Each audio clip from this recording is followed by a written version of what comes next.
jet flying, son of a gun, and I'm having a hard time holding these alligators. You're talking to the Rolex wearing, diamond ring wearing, kiss stealing, willing dealing, limo jet flying. We Rick flaring on us, flaring on us.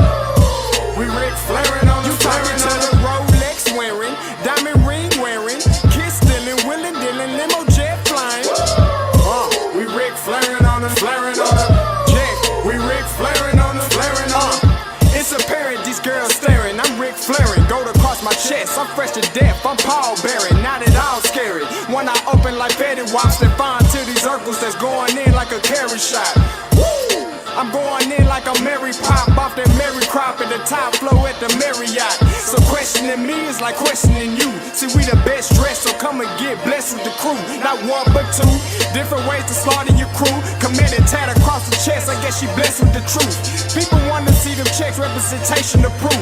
Living through my elders trying to resonate to the youth. But ain't nothing to get my flash on. Longevity is heavily embedded in my melanin. Layman terms, I last long. My grind repetitive, I'm smoother than real silk. Lyrical cash cow who can't cry over spilled milk. We in here. You're talking to the Rolex wearing, diamond ring wearing, kiss stealing, willing dealing, limo jet flying. We Rick flaring on us, flaring on us. We Rick flaring on us. You talking to the Rolex wearing, diamond ring wearing, kiss stealing, willing dealing, limo jet flying. We Rick flaring on us, flaring on us. We Rick flaring on us, flaring on us. This ain't no normal situation, this preparation with greatness. Industry full of fakeness, it's really up for the taking. See, life is what happened to you, more so how you take it. Don't get stripped of your knowledge and mentally leave you naked. I like to live otherwise. I'm sorry that I'm fresh to death. I put the polo and apologize. See, black son, we ain't nothing like them other guys. Quit to socialize, we organize, then we mobilize. Off the deep end like a scuba diver. And no confusion, just keep it pushing like Uber drivers. Woo! Business fresh just like a supervisor in a Gucci visor. Can't find a smoother rhymer. You're talking to the Rolex wearing, diamond ring wearing, kiss stealing, willing dealing, limo jet flying. We Rick flaring on us, flaring on us. We Rick flaring on us. You talking to the Rolex wearing, diamond ring wearing, kiss stealing, willing dealing, limo jet flying. We Rick flaring on us, flaring on us. We Rick flaring on us, flaring on us. Yeah, DQ baby. Shout out that boy Nigga for that fire track. Hey, Black Sun, sun up.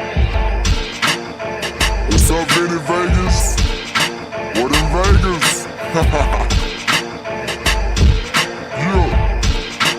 Shout out Pharaoh's Kids, D-Face, yeah, Bubba C, yeah, Rick flaring on them, Rick flaring on them, Rick flaring on them, Rick flaring, sun up, baby. Hey, Roundtable Season 2. Scotty and Blue. Backpack coming through. Let's square it away, ain't nothing like the round table. I pay you if able to find better on cable. They made you appreciate Scotty and Blue. Football media, walking encyclopedia. Scott understand, the Blue got the stats handy. Football, the topic around it, they ain't dancing. Stat sheet longer than Clifford Harris's rap sheet. He run a phone, please. See why you playing them that deep. Awkward silence, no need to be quiet. You know you saw the game, we might as well talk about it. Somebody caught a body in front of everybody. Pick six, cornerback out here committing robberies. How much you wanna bet we could cover the spread? 50 yards in the game, 100 after the catch. Throw it up if you want, I'ma grab it and flex. Season 2, Captain Pettier, still with the mess. You can move how you want, but we gon' move too. Round table with your boys, yeah, Scotty and Blue. Backpack. Poet. What is going on, everybody? You already know what it is. It's Thursday night. You got your boy Scotty with my boy Blue. What's good, man? Hey, it's been like, what, 2-3 weeks now? Oh, you had one of these? Oh, you've been on the road, you know what I'm saying, doing what you do. I've been down in Daytona doing what I do. It's just, we've been working individuals, man. We've been working. But hey, before we get into it, we got a special guest today, my boy Cam. We're gonna bring him up in a short bit. But Blue, talk about your experience at the Senior Bowl, man. That's 2 years running. Big time, my boy. Yeah, man. It really is like 4, man. Because even Brandon, back when he was doing it, man, we were going to the Senior Bowl together, man. And growing up, being there as a fan, now kind of getting to see some of the behind the scenes, man, is great. But also to see too, because a lot of the media down there cover everyone. They're either covering an NFL team or they're just trying to get as many interviews as they can. So it was really cool seeing a lot of the FBS. Power 5 guys really kind of learn about some of the FCS guys, even the D2 kid at quarterback, man. I mean, that Shepherd kid was balling. I mean, almost 20,000 passing yards in his career should tell you everything you need to know about him. Won the Harlem Hill Award? Harlem the Hill. D2 play. Yeah, he won that in 2021, was a finalist in 2022. He balled out, but for Aubrey, Isaiah, Marte, Cody Malk, McClendon, it was just great to see them get their shine. And it was also great to connect with other media and everything like that, man. I can't wait for the HBCU Legacy Bowl in 2 or 3 weeks. And then we moving on. I'm trying to get up to the combine up in Indy too, to cover some of the FCS guys that are going to be in that. That's good. That's good. Before I bring up my boy Cam, did you get a chance to talk to your boy Cody? I know that's your guy.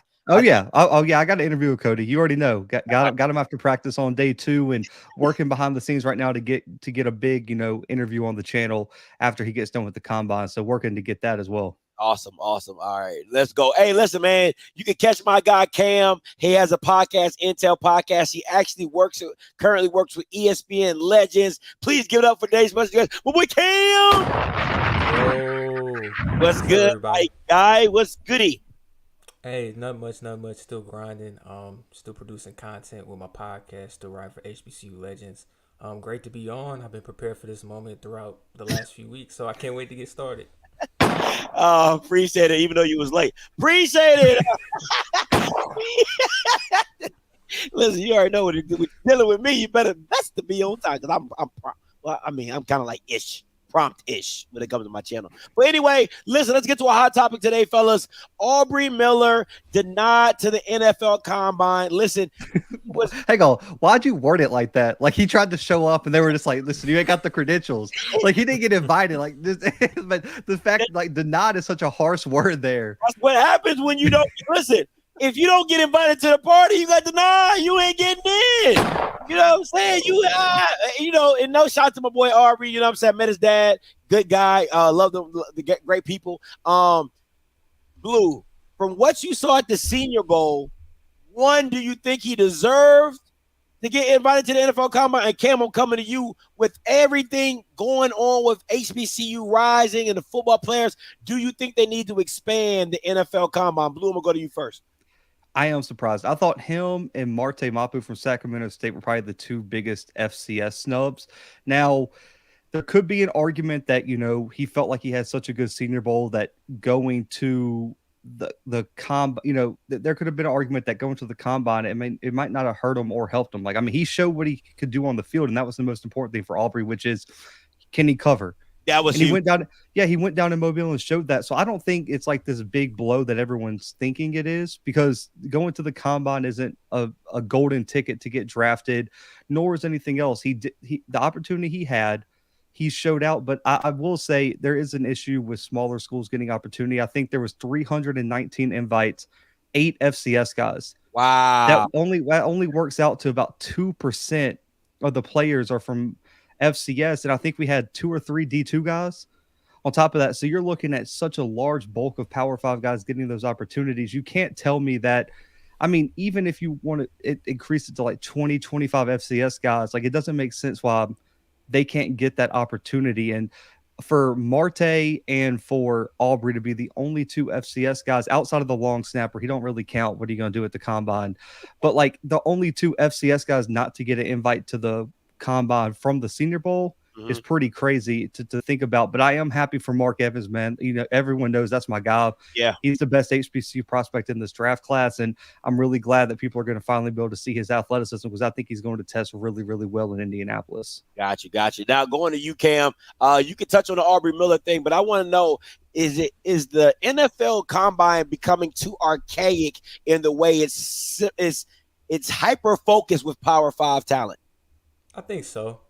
This was a very influential moment in time. A guy like Aubrey Miller dominated with Jackson State, was a SWAC Defensive Player of the Year, did his thing at the Senior Bowl, and you really just wanted to see him get a chance. And to see that kind of get pushed away after the performance he had in Mobile was a little surprising. So I think expanding it to like maybe another 100, maybe another 200 to allow FCS prospects to be a part of the process. And like Blue said, I think Aubrey's going to be fine. He's going to get drafted. But for a lot of FCS prospects, performing well in Indianapolis is huge in terms of defining your speed and the 40 reps, certain drills. It kind of really puts it all together in the sense of what you are as an athlete, which allows a lot of people to kind of be sold on who you are as a prospect at the next level, because we know the politics behind playing FCS. A lot of people are like, yo, you're a smaller school guy. So you really have to go to the combine and show out athletically to really get that confirmation from the pro scout. So you really want those numbers to be expanded to allow everybody to have a chance, a fair chance, I might add, to really find their way into the pros. So I want to really see that happen going forward. For me,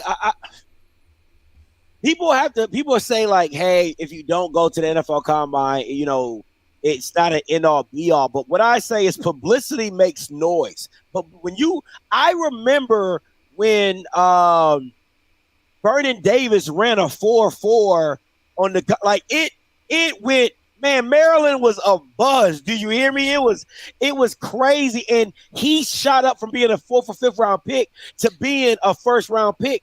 So if you go and you make noise, especially if you're an underdog, that the media picks that up and they push that narrative. Scouts have to go back, because what happens is the people in power who control the scouts like, hey, have you heard about this kid? Why I never hear you talk about this kid? And they go back to now having to go check his film out and things like that. So yeah, I get it. It's not the end all be all, but let's not act like the media surrounding the NFL Combine doesn't push platforms and push brands to make scouts and people up at GMs be like, let's take a flyer on this kid. So I just want to be known. Anything last thing from you, Blue? I agree with you there for some positions, but I don't think Aubrey wasn't going to go out there because linebacker, the only drill that really makes a lot of waves is the 40. Yeah. And Aubrey wasn't going to go out there and run a 4.2, 4.3 like a Troy Anderson from Montana State last year. Yeah. That's not his game.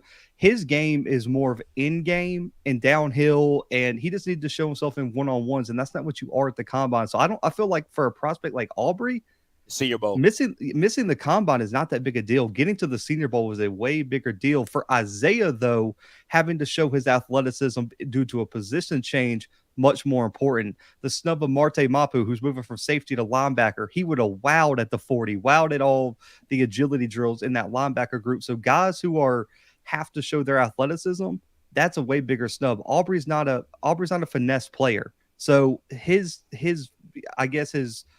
strengths aren't going to shine at a combine necessarily outside of maybe the bench press. So I really don't think this is a huge I don't think Aubrey should be upset, because of course you want that opportunity, but I think his draft stock isn't affected at all by this.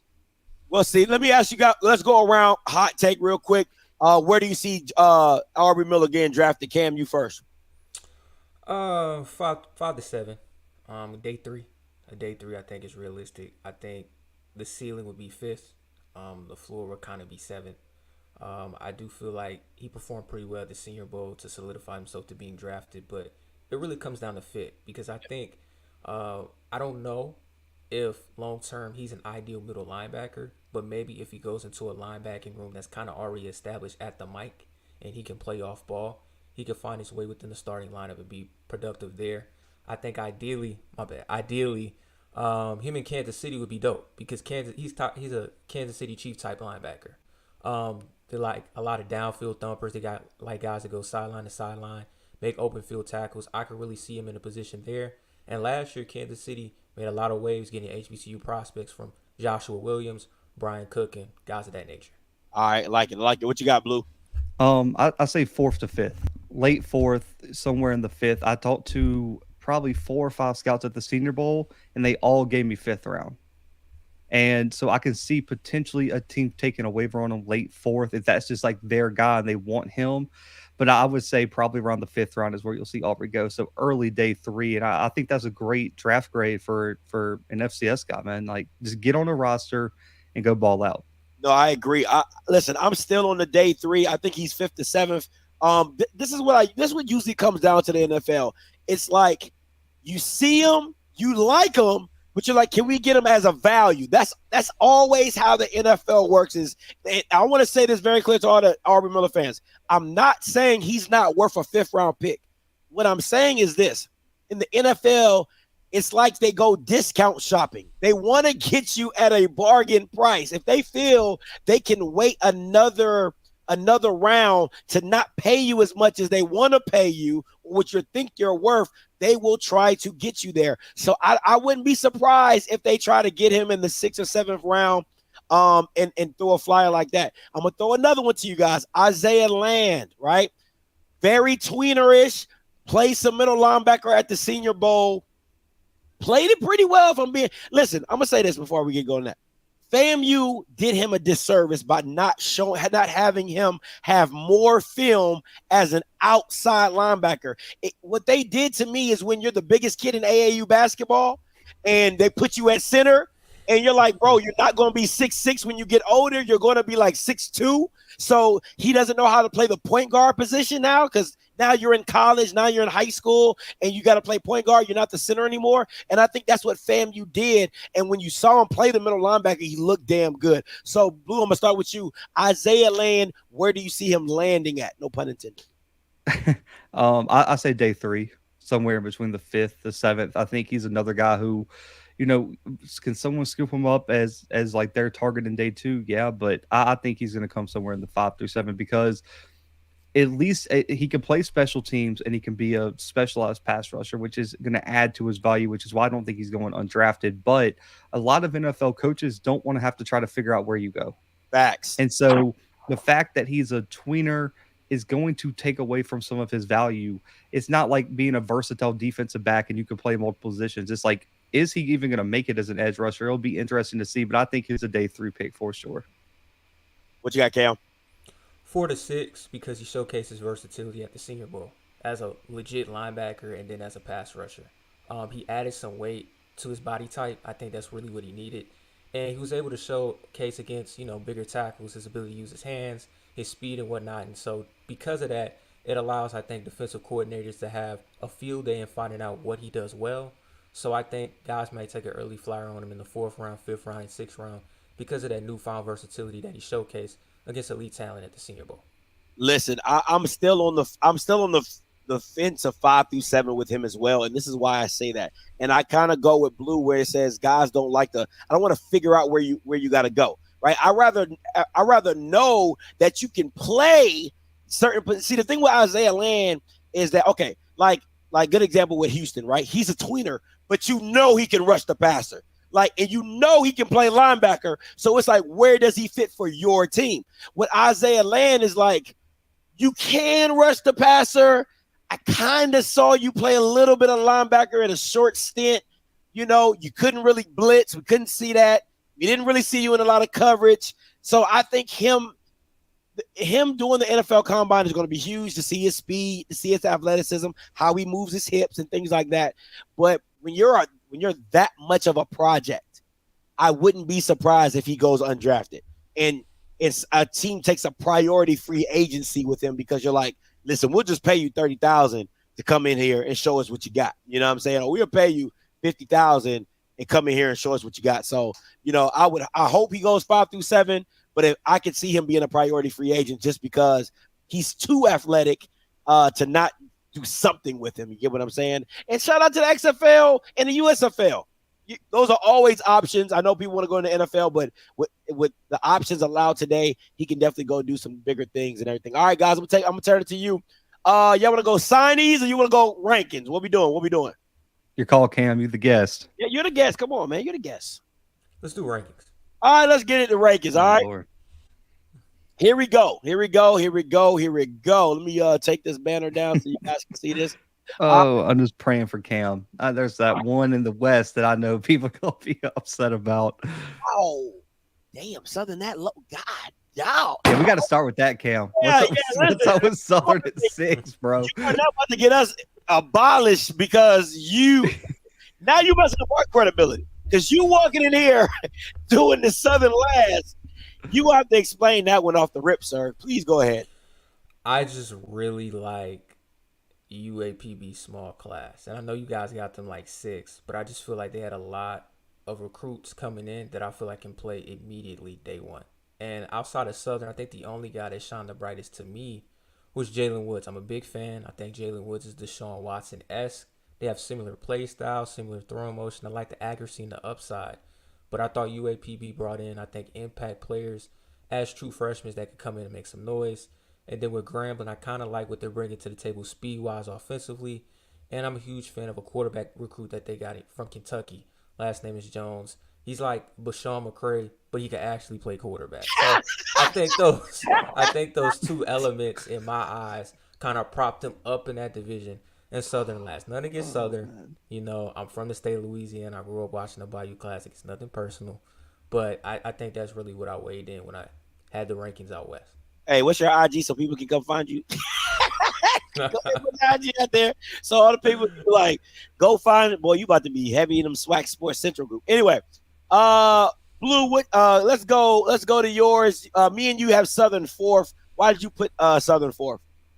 Yeah, I mean, I guess we can go by like we'll start with the West. Yeah, yeah, like UAPB, I agree with Cam in terms of they did bring in some guys who can contribute immediately, but I think it's with a new coaching staff and with how small their class is. Like even though they're impact guys, man, you had single digit guys come in. Like it's so hard to compare that to a team bringing in a lot of players. And that's the main reason why I couldn't have Texas Southern over Alcorn.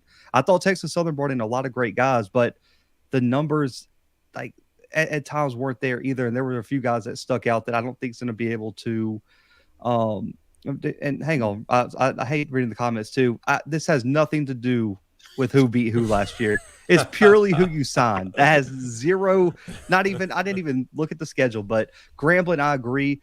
I think it was an up and down class. I think there are some guys in terms of transfers. The Singletary kid from Kennesaw State, I think, is a day one starter that can come in and play. They got some defensive linemen I think could add some depth. But the thing with Grambling that I couldn't put them any higher is that I really didn't feel like they had that prospect where like all three of us can go through a lot of the other the classes above them and say Southern, love Woods, the Woodward quarterback. Texas Southern, I love the kid from UTSA. Oh, as a player. Alcorn, man. I mean, you can name a few of those JUCO kids that I really, really like. And then PV, Caleb Johnson transferred, Juice Jenkins at wide receiver transfer, and the list goes on and on. So I just feel like Grambling didn't have that guy in their class. And for Alcorn, Texas Southern, like I said, it just came down to a numbers game. I thought Alcorn they did a better job on the JUCO circuit than Texas Southern did. And so that's why I personally put Alcorn above, because I really do think they had to bring in a lot of people.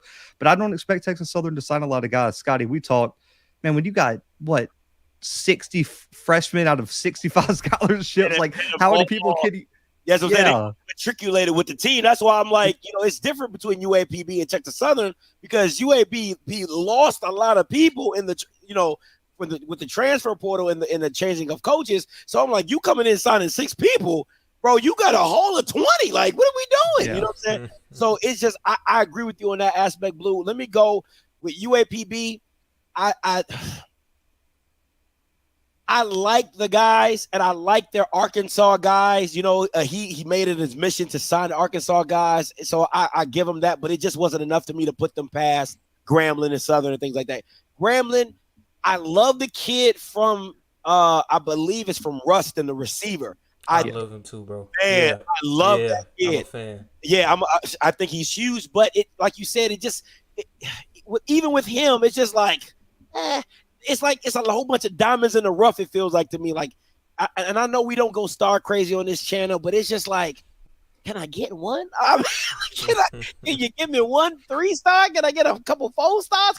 Like you're Hugh Jackson, you can't give me a couple 4 stars, so I knocked them for that. Southern. They are so like this is like the reason I like FAMU's class is that Southern got so much talent coming back that you're just like, if we fill the right holes with the right pieces, we're back to doing what we should be doing, because the running back room is crazy. You gotta fix your quarterback. The wide receiver room is crazy. You gotta replace the safety and gotta get depth at the D-line position. But they're good stable. And I think with PV, Alcorn, and Texas Southern, they have just all elevated themselves in a way. PV going to get need positions, Caleb Johnson going to get offensive linemen and things like that. They got a tight end on their signing class as well. Hopefully they'll use him. Alcorn, listen, I don't know how McNair keeps getting Bama's to come down there, but he just does it at a high level. You know they're going to develop, and you know that they're going to be impactful players. Like, you don't know how, but you just like, it's going to work somehow with McNair. And the Texas Southern is simply because your biggest need is a backup quarterback. You got a guy. You went and got a guy. So that elevated. You got a guy, my boy. Hey, buddy. And then you replace that. You got a backup for a guy. And then you got Quay. You got some DBs. You got some receivers. You got a whole bunch of fresh sophomores now becoming juniors. So that's why they're number one to me, because of what they got, what they felt with that need, and then the biggest need they hit on a guy that even Blue was like, hey. So, you know what I'm saying? You got a guy that had production at the FCS level, played well. So I think it's just great. Now, going to the East, Cam, you the guest, you can pop it off. Yeah, I think the clear number one, Jackson State. Clear. Clear. It's very relatable to me. Just because you got numbers on stars, but go ahead. I'm sorry. Go ahead. I mean, stars help, but I think Tristan Sion, and they got the number one receiver from Arkansas. I think they want starters. Isaiah Kendall, he reminds me of like Mike Evans, like tall guy, vertical stretcher, can high point the football. I even think he played basketball in high school as well. All those skill sets are transferable to the field, and I like the versatility of Sion. He can play safety, he can play corner. I think those two things are important, especially when you're trying to, in essence, rebuild your wide receiver room and your secondary as well, kind of overnight. The Valley class I have second. They're bringing in a whole new team. They brought in a new offensive line. They brought in a whole new running back room. They brought quarterback competition, receivers, DBs, defensive line. I'm really high on this Valley class, and this is why I feel like Valley next season could probably, I'm not going to say compete and win the SWAC East, but I think that's a team that could probably win 4 to 5 games. They got talent, and they have a coaching staff that I think is willing to go in and invest in that talent for them to be successful. And then I have FAM at 3, kind of like you guys when you talked about Texas Southern. I didn't really think they needed a lot. I think they just really need to focus on adding receivers, because you lost X-Man to graduation. They got the Bostic kid whose brother is John Bostic. I like him a lot at safety. He's a turnover machine, and he can take that thing to the crib. That's going to be very influential. And then I have Alabama State at 4. The last 2 years, I think, prioritize fit. It's kind of like they have their set of guys. They want big, tall, versatile corners. They want big, tall, versatile receivers. They went out of their way to restructure that offensive line, which was a problem, to really, in essence, protect D. Davis. Now, it's all going to be influential in how D. Davis develops as a passer, but even though they didn't have the stars and a lot of their guys weren't known, I thought they had a lot of impact players. And then A&M and BC wrap up 5 and 6. A&M, they're kind of doing the reverse. Remember last year they had all the transfers for defense. They bring in a lot of transfers offensively, especially in the quarterback room. We can all agree they were a quarterback away last year, and I think they kind of have 3 to 4 guys that they added to the room that I think can make them a better team. And I really liked some of the pieces on Bethune-Cookman. We're gonna probably get into that later in the segment.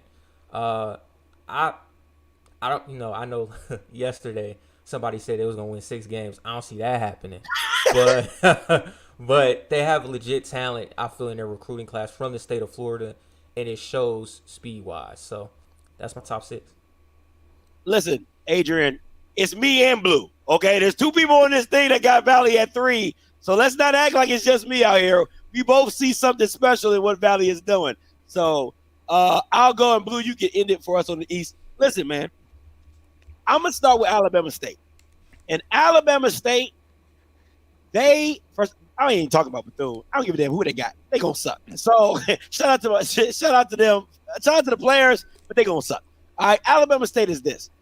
It is what you can get on your investment on D. Davis. That is That should be the singularity focus of this year. What can we get from D Davis? Because last year it was 2 bags of Doritos and a stick of candy. It wasn't a lot. So you need to get more from D Davis. So I don't give a damn if you got to bring 10 wide receivers in. All right? You better find somebody that can work with D Davis. Alabama A&M, listen. The one thing I like about this recruiting class is they saw a need at quarterback and they said, gosh darn it, we're going to get all the ones we can find. They done brought in at least 4 or 5 quarterbacks, and we'll talk more about those, but they got at least 4 or 5 quarterbacks. They got some good O-line signees. They got some players that I was surprised that they battled NCCU for FAMU, the 6'6" O-lineman. I was very surprised that they got. So got that. Valley, listen, I really wanted to throw Valley under the bus so bad once the situation happened. I'm just like, it's Valley. But when I dug into this class, a lot of guys popped off on tape, and I'm like, hey, they got something here. I don't know how they're going to put it together. I don't know how the field's going to work with them. I don't know any of that.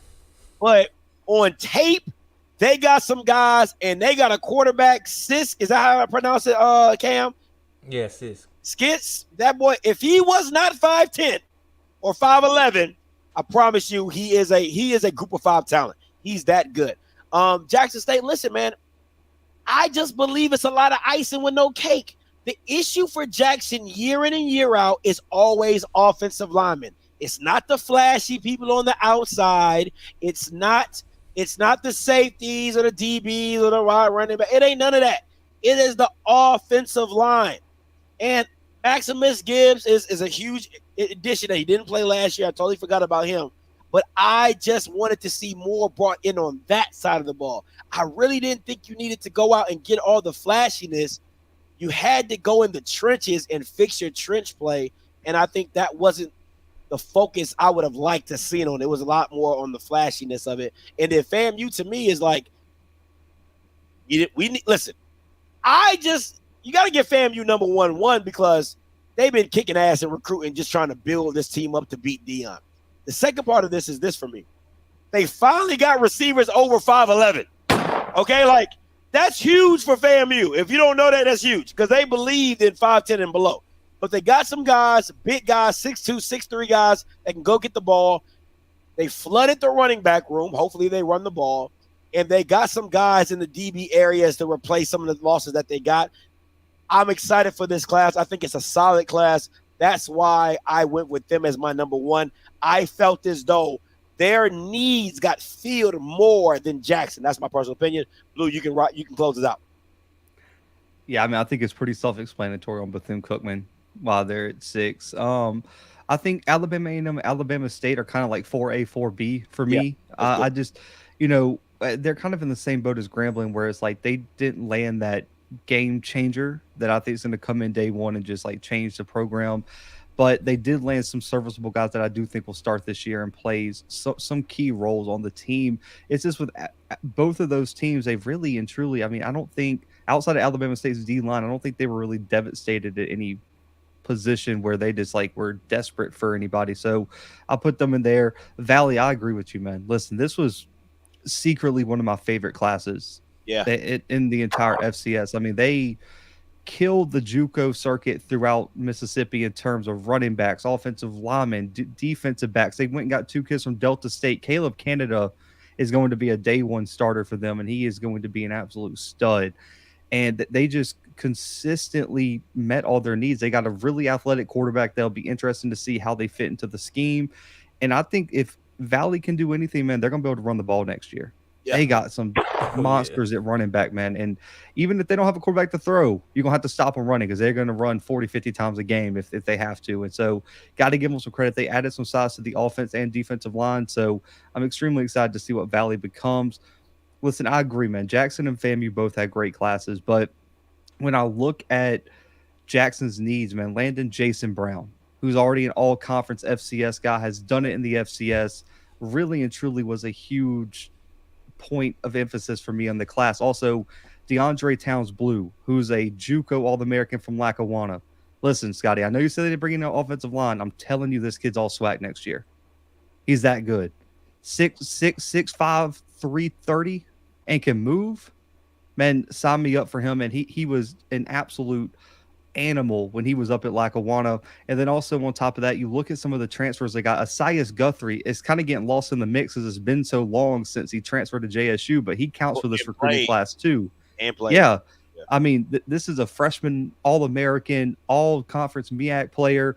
So you got to give him credit for that one too. And then on top of that, you look at all the just Isaiah Kendall, I agree with Cam, is probably the best wide receiver in this class.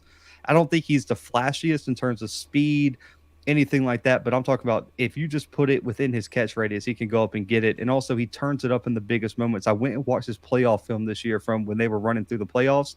He had like 8 touchdowns in the playoffs this year. He just took his game to a whole nother level. And I think you have to give some credit to a player who can step up their game in the biggest moment. It was just, I felt like Jackson's transfers were a bit more proven than what FAMU brought in. And so that's why I'm going to give Jackson the edge in this one. But I do think FAM hit all their needs. And I do think FAM recruited to go win the SWAC. And listen, they scheduled like it too. It is SWAC championship or bust for FAMU this year. So Willie Simmons is on the clock when the season kicks off later this year. I like it, fellas. I like it. All right, we're going to go to some HBCU signees, and then we're going to get into some couple questions, and we're going to open this up to calls. You already know what the call line is, 518-263-8124. Let me go ahead and open this up now for you guys. You are the only participant in the conference.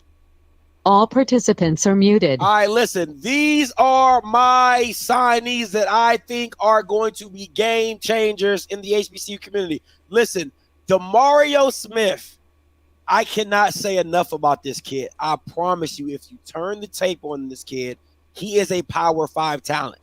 If he was 6 foot, because I talk to coaches in different levels, and they say, Scotty, some guys we can't even look at because they don't meet the measurables of 6 foot, 6'1", because they know their school done got their rival done got a 6'3" receiver, 6'4". I promise you, if this kid was 6 foot or 6'1", he would not be at Valley. He's that good. Turn the tape on. He'll make you believe. Tyler Macon, listen, you already know, huge pickup for Alcorn. Listen, if he's serviceable, okay, if this kid is serviceable and can just do his job as being a quarterback and a distributor and live between saying hike and handing the ball off to Agent Zero, this team could be deadly.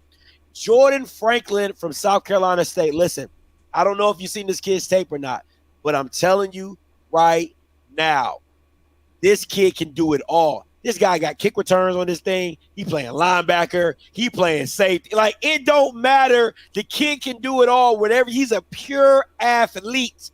I mean, huge pickup by South Carolina State. And my last two things, my honorable mentions are Jason Brown from Jackson State. As Blue brought up, it was a huge pickup. And Dustin Fletcher from NIU, Alabama A&M signee. I like this kid a lot. I mean, of course, I like Jason Brown way better. It's Jason Brown. But I like Dustin Fletcher a lot. He has a weird hitch when he pulls the ball up. Accurate, great touch. A white boy that can run the power, can run QB sneak, QB draw. He can do it all. Love what A&M is building over there on with the quarterback position. That's my guys. Cam, you're up, man. Yeah, so these are my guys right here. Corey Turner II. He went to Trinity High School. That's where Shador and Shiloh and Dion were at before they went to Jackson State. I think he's a Clishawn Bird replacement. I mean, he's phenomenal. He can return kicks. He can play receiver. He is undersized at 5'7", but he's just the overall playmaker. And I think coming into an environment like Bethune that's currently devoid of talent, you need some impact freshmen that can step in and make some noise. He will do that day one, and I would not be surprised at the end of the season. He's an all-conference kick returner or punt return specialist in the SWAC. He's that phenomenal as a player. Nasir Donahue for UAPB. Listen, he's an athlete. I sent the tape to Scotty. I personally think he's Andrew Body on steroids. He's a dynamic dual threat. He's got upside as a passer. And he had tape where he was running back kickoffs for touchdowns. Your quarterback is running back kickoffs for touchdowns. He's one of the more phenomenal athletes out there within the huddle circuit. I think he can step in and make some noise for UAPB, despite being in a relatively small class. And then I talked about Jalen Woods before. I would be surprised if opening day he's not the starter. Like he just the command is there on tape. Pocket presence, the accuracy, the throwing motion. He's Deshaun Watson-esque. I know that's a lot to put on the young man, but he's got that upside. And with Dooley really needing a quarterback to step in and prove that he is this offensive guru that a lot of people laud him as, got to give my guy Jalen Woods a chance to thrive. And in honorable mentions, you got DS from PV. Phenomenal talent from the JUCO ranks from Cali at over 1,000 yards and 10 touchdowns. When I put on the tape, it remind me of George Pickens. High punt the ball with the best of them. Phenomenal after the catch, physical presence, and it seems like PV throughout their class wanted tall basketball type receivers that can make their quarterbacks' life a lot easier when it comes to throwing the football. And Kenyon Pipes from Bama State, phenomenal speedster. He can play inside and out. Great route runner. Reminds me a lot of Jalen Waddle. I just don't know if you're going to get the best out of him within that passing offense. It's really going to come down to D. Davis taking that next step as a thrower. But those are my 5. Hey, Blue, HBCU signees. before you go, let me say this. I'm gonna have some pushback on this one. I know. Okay. I knew it was Okay. coming. Oh, I knew it was coming. Okay, when he says he's Andrew Body on steroids, he can run.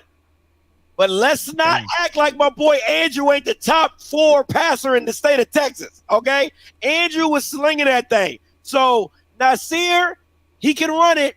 He can't throw it like my boy Andrew. I just want to be very clear about that. And then Jalen, I do think he's good, but he's not better than Zay. I think Zay has the potential to be SWAC player of the year. He has those type of tools. Jalen, to me, he's more of a like a Jared Goff type. Like, you know, I hit it when I see. Like it's just like, oh, okay. Just call him Jared Goff. Like That's just tough. That's tough. like what I mean by Jared Goff is like, you know, it's just really, it's fundamental, real fundamental. That's what he reminds me like Tim Duncan, Mr. Fundamental. But Zay is something special. But I'm gonna put the Andrew Body who I know who. I will say, listen, Donahue he does look like a quarterback that can make it in the SWAC. Oh, yeah. He's out of that realm where he's so dual threat. I mean, he was an all-state guy in the 100 and 200 meter, if I'm not mistaken. But man, he only threw for 2,000 yards in his whole high school career. And I mean, I do agree. Like, man, comparing him to Andrew Body it's a little crazy. But I do think he's probably more explosive on the ground than Andrew, just because he's a true sprinter. Man, his acceleration is ridiculous. I mean, if there's a crease in the pocket and there's not a spy, man, he's going however many yards away they are from the end zone. He's that explosive. And I do think he might have a shot to start at UAPB this year. Now, the QB battle at Southern is interesting because I do like Woods. I think Woods is a more polished passer. But, man, Zay, if you want to – I mean, when you're just – it's like Zay's the fireworks with, like, the warning on them that, like, they can get away from you, but you know it's, like, it's going to be worth it. And so, like, because I don't think people know this, Scotty. I did an article on it. Zay was the highest rated FCS signee in the country. Really? According to the On3 consensus, he's a top 600 prospect. He's over 100 spots higher than the second rated guy, which was Isaiah Kendall from Jackson. He's a top 60 quarterback in the country, consensus 3-star. That kid got it though. He got it, man. Like when my boy Perry White sent it to me, he's like, check him out. And I'm watching him. I watched him for 2 minutes. I said he has SWAC Player of the Year written all over him. If Dooley uses him the right way, he is SWAC Player of the Year easily. He just got it, man. He's got it for real. He got it. He's good, man. So and then on top of that, let's not even forget that Noah Bowden's still there. I know, and that quarterback battle is going to be disgusting. It's gonna be sick. It's gonna be sick. It to me. If I'm being honest, I would go with Noah because he's had the college experience, but Zay would have to really drop the ball for me to be like, you can't go start this, because the way he can just buy time and run around and still throw it, it's just, man, and he's a lefty. It's that kid different. That kid. And Blood's still there, and they landed the kid from UAB. Yeah. I like Mahorta. I like Mahorta. I like him a lot, man. But to me, Zay has, if I'm being honest, the highest upside to me is Zay.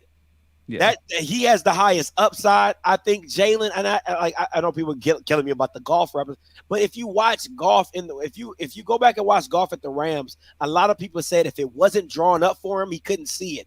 And I think for Jalen, he is a traditional. If it goes here, like it goes here, that goes here. Okay, I'm gonna take it there. He's very fundamental, like Blue said, very polished. But Zay is lightning in a bottle, man. He's the one that you like. Don't close your eyes because you don't know what you might miss. Like that's like, did you just blink? He's in the end zone. Like he's crazy, bro.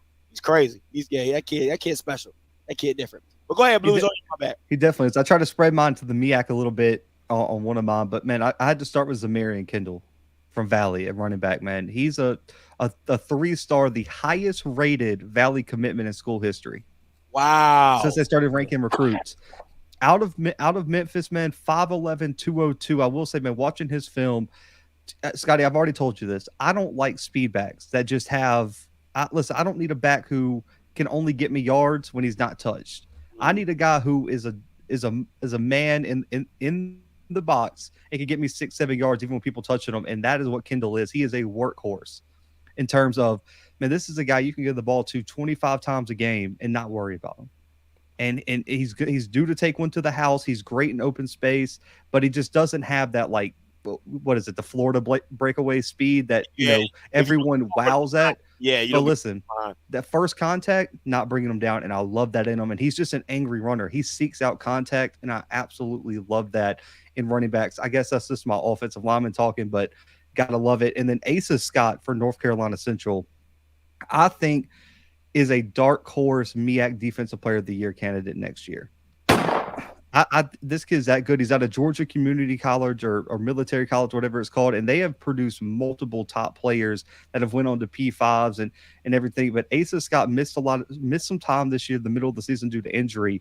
His first game back from injury, Scotty, 6 sacks in one game. Ooh. And he reminds me so much of kind of like that Isaiah Lamb body type where, I mean, if you don't get your hands on him, he's killing your quarterback.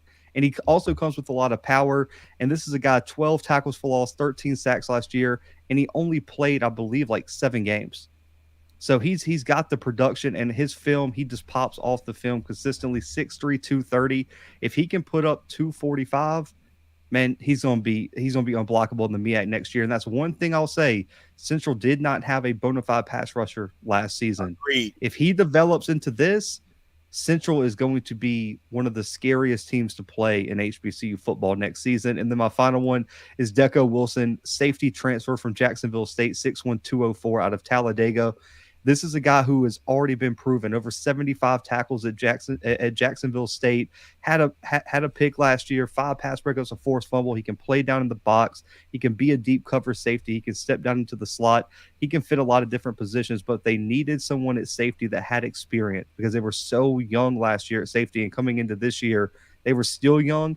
Deco Wilson's a day 1 starter, and I think he has potential to be all SWAC at the end of the year, and it really fills a big need for FAMU in that back end of the defense. To them, 2 honorable mentions. Cam Beiser, if the name sounds familiar, he was a Colorado commit up until prom, took the Colorado job, a 3-star, one of the highest rated kids that has ever come through UAPB, was a newcomer of the year at Yates as a sophomore, was a first team all-state selection as well. And the stats are insane on 247. 2021, 20 sacks. That's one of Cam's guys. That's one of Cam's guys. Yeah. I mean, a dog, man, and 36 tackles for loss. Like, come on, man. That's unfair. And he played 5A Texas football. Like, that's not he's not playing no competition, man. So Cam Beiser is the guy who I think starts this year for UAPB. And his size, I think he is going to translate pretty well. He needs to put on a little bit of weight. He's 6'2", 235 according to 247. But I'm interested to see what he actually, when he gets to campus, what he is. And then I mentioned this guy earlier, DeAndre Towns Blue, 6'5", 310 out of Lackawanna. Day 1 starter for Jackson State, was a JUCO All-American. And I think this kid is going to be a first-team All-SWAC. I called it last year with Tyler Brown. And DeAndre Towns Blue is the next big offensive tackle coming out of Jackson State. All right, guys. Hey, man, appreciate you guys for doing that, dropping your top signees. Listen, I'm gonna keep track of my guys, man. Because listen, Now, you know what I'm saying? You know, Blue gonna keep trying his old lineman guys. He's like, Scotty, you see that? You see what he did? See, you know he's halfway in the season, no pressures. Like, you know, Blue. All right, we gonna get you be doing that though. We gonna get into the quarterback. Alabama State hires former Pike Road head coach Patrick Brown as a QB coach for the quarterback position for pretty much Demetrius Davis. I know, Blue, I know you have some insight on that area. Tell us a little about Mr. former head coach Patrick Brown. Yeah, I mean, he's been a staple in Alabama high school football. So Pike Road, he established that program. He built it as like a junior varsity team into varsity. It went, I believe, if I'm not mistaken, he won one game his first year, then went on to win 29 straight regular season games and a state title once he started that high school program. Wow. They've always had one of the most explosive offenses in Alabama. If you're looking for a player to point at, the running back, Quinshawn Judkins, out of Pike Road, part of his offense, just won the Conley Award for Ole Miss, was a freshman All-American over there for Ole Miss. So he's been a guy that's well respected in the state of Alabama in terms of developing offensive players, being able to work behind the scenes with offensive coordinators to develop stronger offenses. And he's a program rebuilder, so he knows what it takes to build from the ground up. I think it's a guy who's really good for Eddie Robb to have in that room because of his knowledge of Alabama high school football and the connections he has across all the different high schools. Because if you already have connections on the recruiting trail, it is so much easier to recruit that high school state. And Alabama State creating a pipeline in Alabama would be huge. And Pike Road's in Alabama. It's like mid to North Alabama. But yeah, man, a huge hire here. I think this is going to be D Davis's kind of year. Like, listen, we brought this guy in specifically for you. If you don't get it done, we got to bring in somebody else. So it'll be really interesting to see what Davis does this year with pretty much a QB guru in his room. I would have loved to see him with Miles Crawley. And don't forget, Gremlin brought in Miles Crawley as well. Cam, let me ask you this: do you think Patrick Brown is more to be the replacement of the offensive coordinator? Like he's like kind of like itching him, like, hey, we're gonna bring in the quarterback coach. But if you play your cards right, you might be the offensive coordinator. What do you see with that? And do you think D Davis is going to take that next step for his sophomore year? Well, the good news for Bama State, he has experience. Patrick Brown, he actually was PV's quarterback coach in 2014. He was with Jeremy Lovelock. He had 26 total touchdowns that year. Helped PV during that stretch, win about 6 games. And I think Willie Simmons was the coach there during that time. So he has SWAC experience. I think because of that, you're going to see a more improved D Davis going forward. And to be perfectly honest, they're going to need that for them to take the next step because they improved the offensive line. They got better weapons. A lot of their weapons are coming back, with the exception of the guy they lost, Jeremiah Hickson, to the portal. It really just comes down to D Davis being productive. And I do think he's there to, in essence, be the buffer or basically be a part of the offensive coordinator jobs because their offense last year was pretty generic, and a lot of that had to do with they didn't have an offensive line, and D Davis just wasn't controlled enough in the pocket to make the requisite throws necessary. So he's got the SWAC experience. They went out of their way to really improve this offense. They want D Davis to thrive and be successful, to showcase to everybody they made the proper investment. It just comes down to D to make the right plays and take that next step as a sophomore. Hey, guys, call out. Oh, my bad. Cam. Call out over 518-263-8124, 518-263-8124. You can call in. Let me ask you guys this. If there was, and it's for you, Cam, and for Blue, what does D Davis need to do to take that next step in you all's opinion? Cam, you're the guest. You go first. Anticipation and pocket awareness. His pocket awareness was horrible last year. It reminded me a lot of, when Jalen Hurts got into the NFL, he bailed the pocket a lot of times to set up throwing lanes because he wasn't a very productive anticipatory thrower. And you saw a lot of those same weaknesses with D Davis's game last year.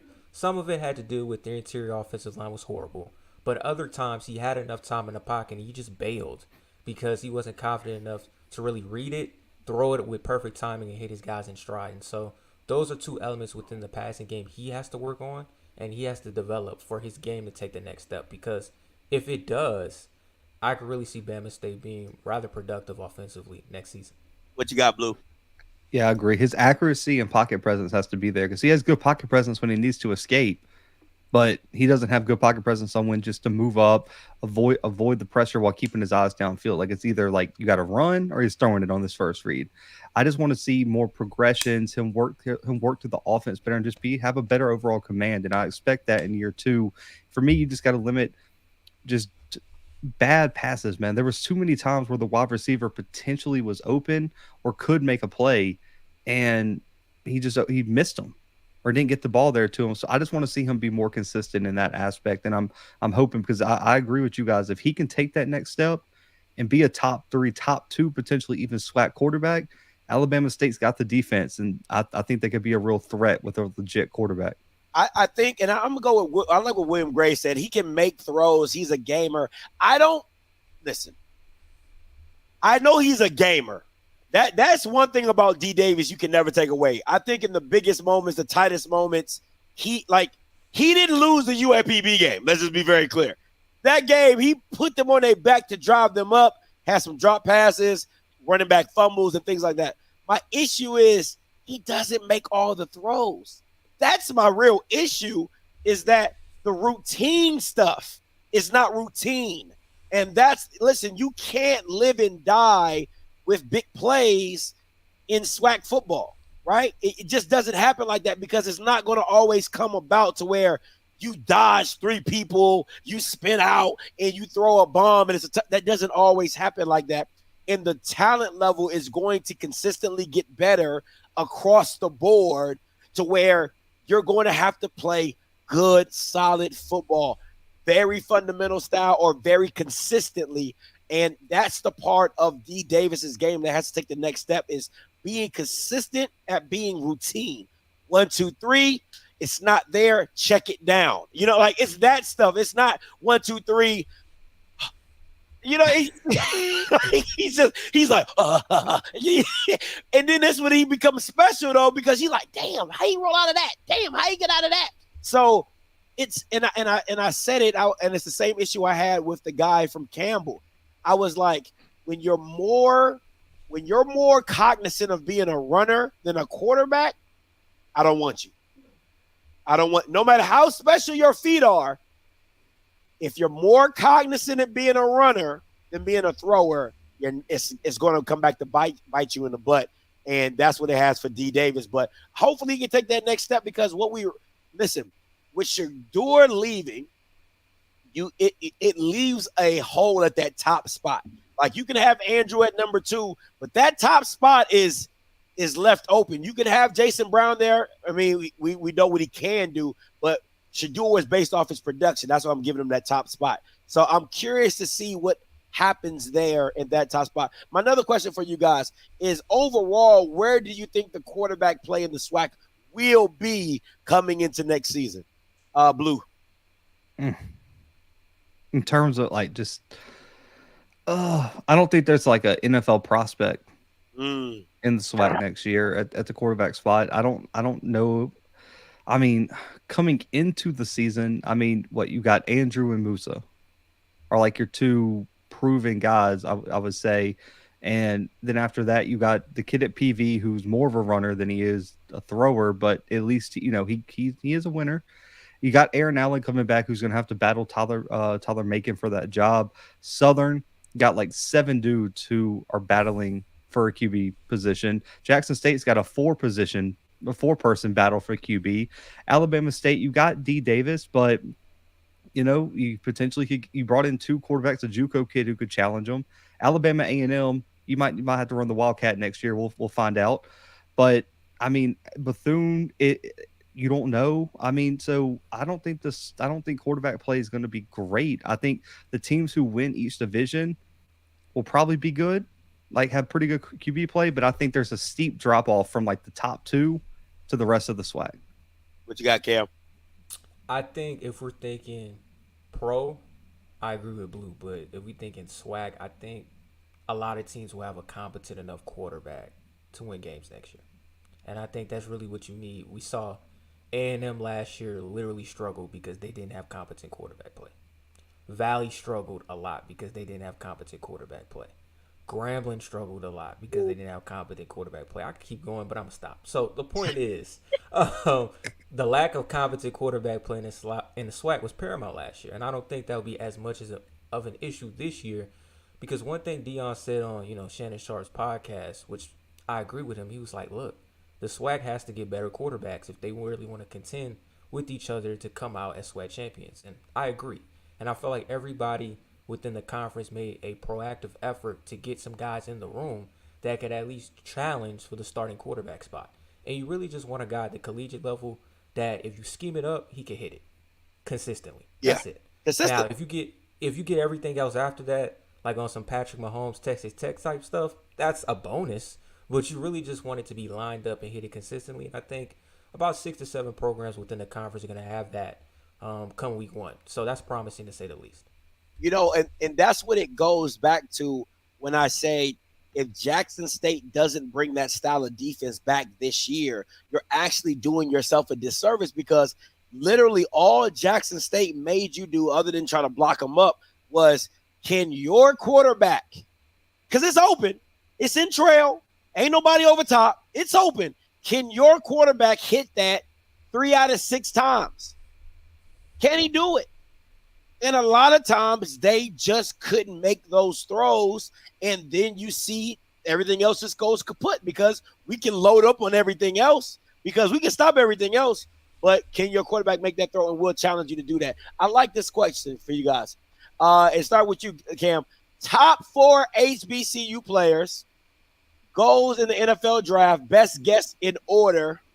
And question for the 3 hosts. So your top 4 guys getting drafted in your order, like just how you think it's going to go down. So I think obviously the guy from UAPB, I'm blanking on his name. Mark Evans. Mark Evans. That's what I call him, Mike Evans. Mark Evans. He's going to go first. He actually did a pretty good job in the East-West Shrine game, because they kicked him inside to see if he could play guard, and he not only handled his own, he did very well in runs. Very well. So very well. He's gonna be the first off the board. I think the next 2 could be the receivers. I see Jadakiss Bonds and Shaq Davis kind of factoring in as being the next 2, because receivers are a unique premium in the NFL, and you want guys that are able to do a multitude of things. But the main thing is stretch the field and high punt the football with the best of them. Shaq does that very well, and so does Jadakiss. And then I think the last one could be a mixture between Isaiah Land and Aubrey Miller. So, and that really comes down to, like Scotty said before, scheme fit.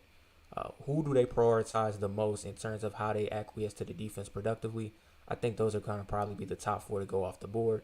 And the first 3 guys are offense, because offense is valued at a premium in the NFL. What you got, Blue? I agree. Mark Evans, consensus number 1 overall HBCU pick for me. I'm not super high on I'm not as high on the wide receivers and their draft grades as Cam is. I really do think it's going to be Mark Evans, Aubrey Miller, Isaiah Land, and then I really do think it's probably going to be a toss up between Jadakiss and, shockingly, I think Dallas Daniels is even a better. Based on what I've been hearing, Shaq is not getting a lot of hype in this draft in terms of a prospect, which kind of shocks me. But listen, if we're being realistic, so I'll go Mark Evans, Aubrey Miller, Isaiah Land, and then I'll go Jadakiss Bonds as 4. Yeah, I think the consensus number 1 is Mark. He played tackle, played guard. That guard, he handled his own in guard. I'm going to go Kamari Everett. I think that the way Travis Kelce is showing you, if we can get an athletic guy that can catch the ball, that how life-changing it is for a quarterback. And a versatile tight end is huge.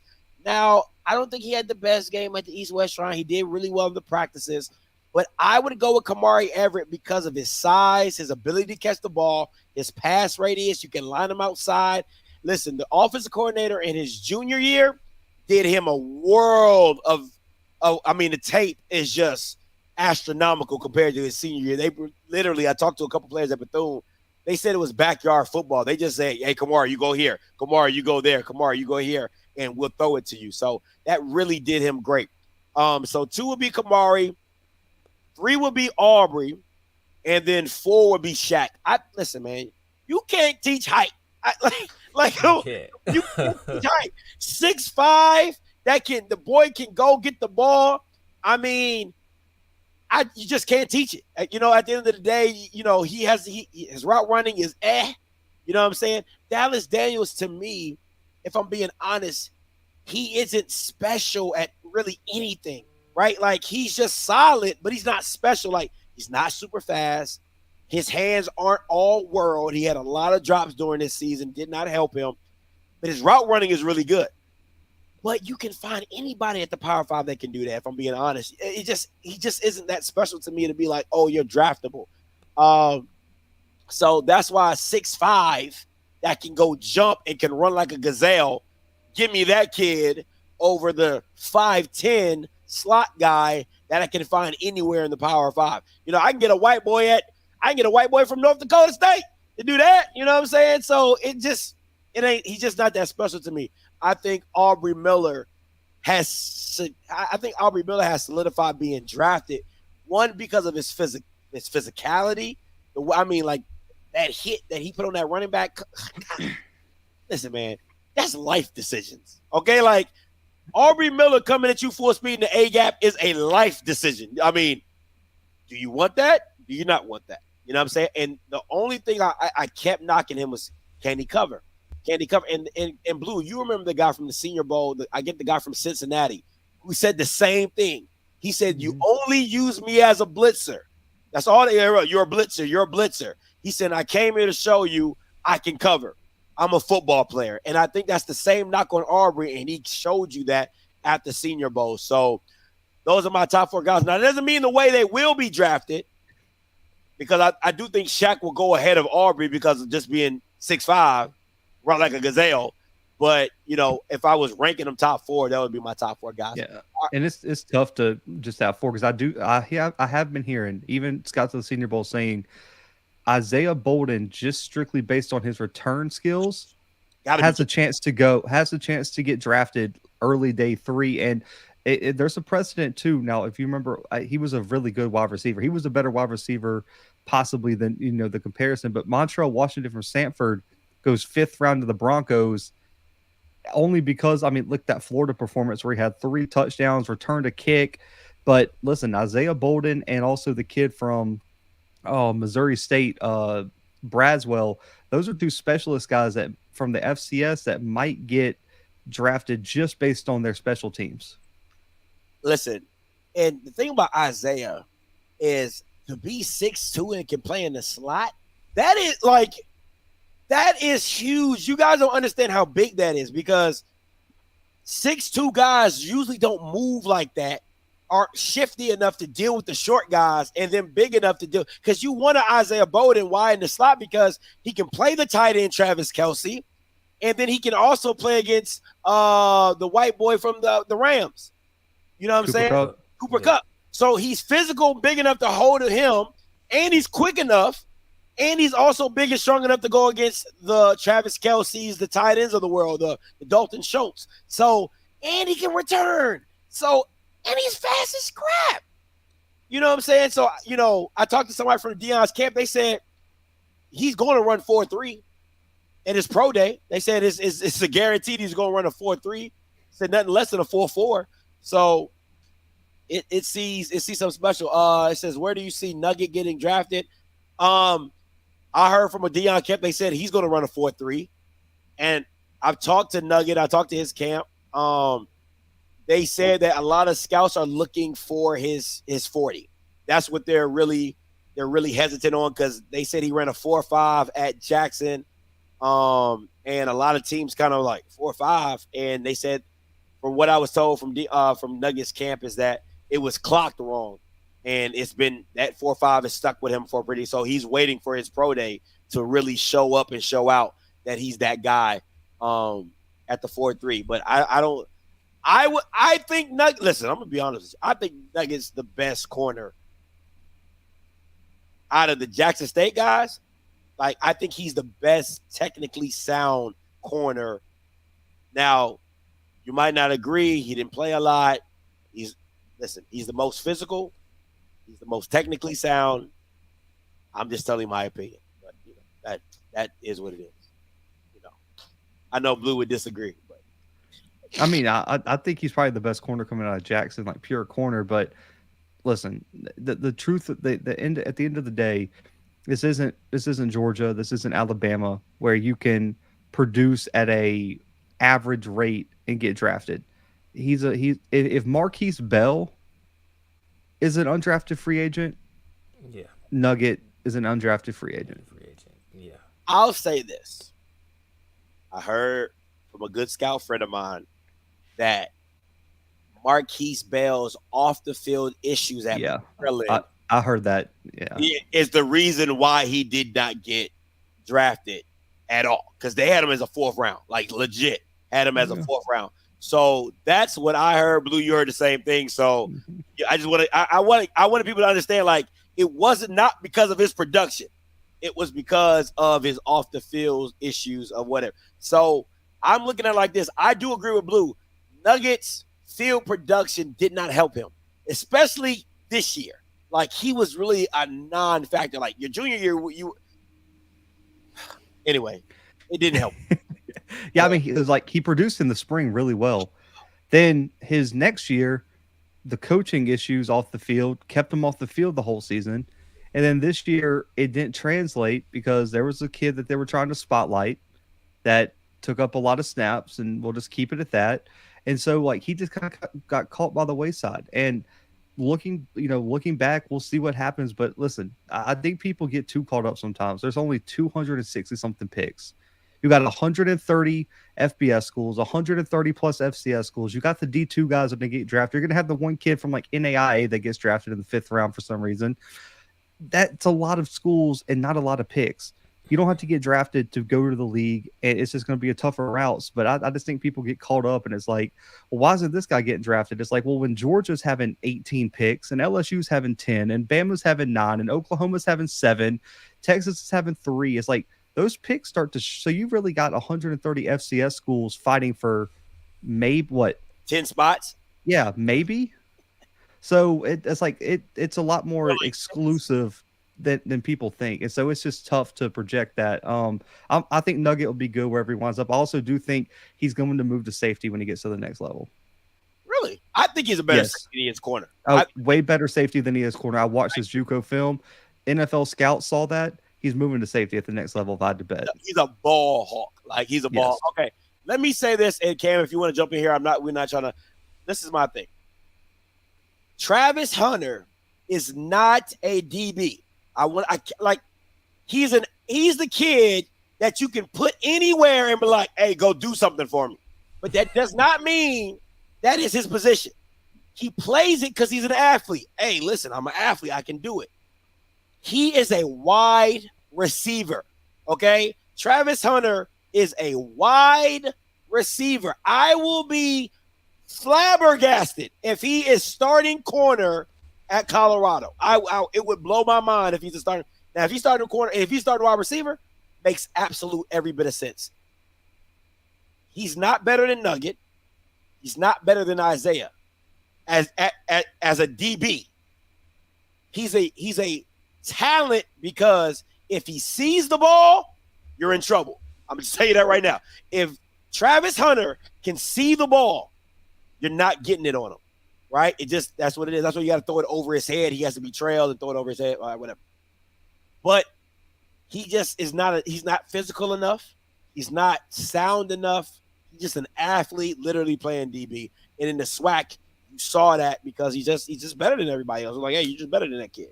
But if you guys ain't got anything to push back on that, you're more than welcome. No, I agree. I think he's Stephon Diggs at receiver. And I think at corner, he's just the guy. And we kind of started at times, especially as we got deeper and deeper into the season. But he's an extraordinary talent, and I do agree with Scotty. I'd be shocked if at Colorado he's playing corner, like significant snaps at corner. Put him at wide receiver and let him ball out there, and I wouldn't be surprised if in a couple of years he's a first-round wideout in the NFL draft.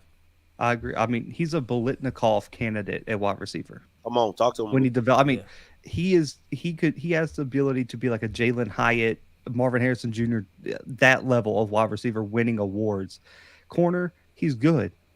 Probably draftable, but not a first-round pick corner. And I really do think Cormani McLean is a better corner than him. That kid. Pure corner. Like, Cormani McLean eats, breathes defensive back. That kid's going to be really good. I'm just going to put that out there. But, and this has nothing to do with Travis. I was just saying Nugget's the best corner that was coming out for Jackson. I don't know how we got on the Travis thing, but, yeah, if we're talking about that, he's a Biletnikoff Award winner wide receiver, not that equivalent for a corner. Yeah. So that was, and thank you, Mr. Kincaid. Thank you, Mr. Kincaid. I have been saying that from when they first got the kid. I said he's a 5-star receiver. It's a 4-star corner. But you know what I'm saying? It is what it is. I really wanted to say 3-star, but everybody's gonna say I was hating, so I had to say 4-star. That's a little hating. I think he's a little bit better than a 3-star. Come on, bro. Because he's not. Come on. Listen, 3-star. This is my thing, right? A 3-star corner, you can cover, you can run, you can turn. I like physical corners. That's why Trayvon Diggs bothers me, because he's not physical, and you see it come in the worst situations. They run the ball at you, you diving, you missing this, you missing that, and they'll tell you DBs don't get paid to tackle. Bull crap. If you're on the football field, hit somebody, and that's why I like physical guys. I like the Cams of the world. So it's a preference. I'll say that. That's my preference. So if I was a Raider of stars, if you don't tackle, you ain't getting that star for me. It just stops right there. I'm not a Raider though. You know what I'm saying? I'm not a Raider. All right, guys, listen, we appreciate your time, man. No callers. Cam, what you got coming up this week, man? Let the people know where they can find you at as well. Yeah, Independent Intel Pod. I'll be back on next Monday. Got a segment called NBA Intel with one of my friends, Clement Gibson. We'll be talking about the NBA news that have happened this past week, and a lot happened this past week. Durant's with the Suns, Kyrie with the Mavs. What does all that mean? So tap in and tune in for that next Tuesday. And hopefully in a few weeks from now, me, Blue, and Scotty will be in New Orleans covering the HBCU Legacy Bowl. So can't wait to do that. Yeah, hopefully I can make it down there. I ain't got the close proximity like y'all families do. You know what I'm saying? I'm in Atlanta, and this man Blue in the middle of everything. It's 2 hours for me. Anyway, what you got coming up, Blue? Oh man, hey, and listen, it's Fat Tuesday is that week of the Legacy Bowl, so don't think you're just gonna go stay in New Orleans. Listen, if you're traveling for the Legacy Bowl, stay in Kenner, stay somewhere west of New Orleans, because you're gonna pay some stupid prices to try to, because Joe Cane Day is that Sunday. So just a heads up for everyone who's not from here, doesn't know what Mardi Gras is, but man, got a lot of stuff coming. Gonna keep some of it under wraps. Definitely got a interview with the South Dakota State head coach coming up, the new one, Jimmy Rogers. So it'll be interesting to talk to him, see what his plans are over there. But man, other than that, keeping everything else under wraps, because I keep announcing stuff, and then people will be like, no, don't, they get behind the scenes and then don't happen. So other than head coach Jimmy Rogers, man, we're gonna keep everything else under wraps. That makes sense, man. Got to keep it underneath the Christmas tree. Got to keep it wrapped up. You know what I'm saying? Hey, guys, listen, I ain't got nothing. All right, I'm out here living the life, all right? Just out here living the life. Friday, I will be breaking down the CAA media deal, all right? So I will be breaking that down Friday morning, probably a midday show, noon, 1 o'clock. So make sure you tune into that. I will be breaking that down and all the facts of that. So you know how I get down. So, I'm bringing nothing but numbers and stats, baby. So listen, until next time, and I got my vlog. My Daytona vlog. So if you want to check that out, it's on the channel as well. So anyway, man, Cam, I appreciate you as always. You already know the Roundtable with me, my boy Blue. All right. So listen, until next time, you know what I'm going to do. I'm going to holler. God bless.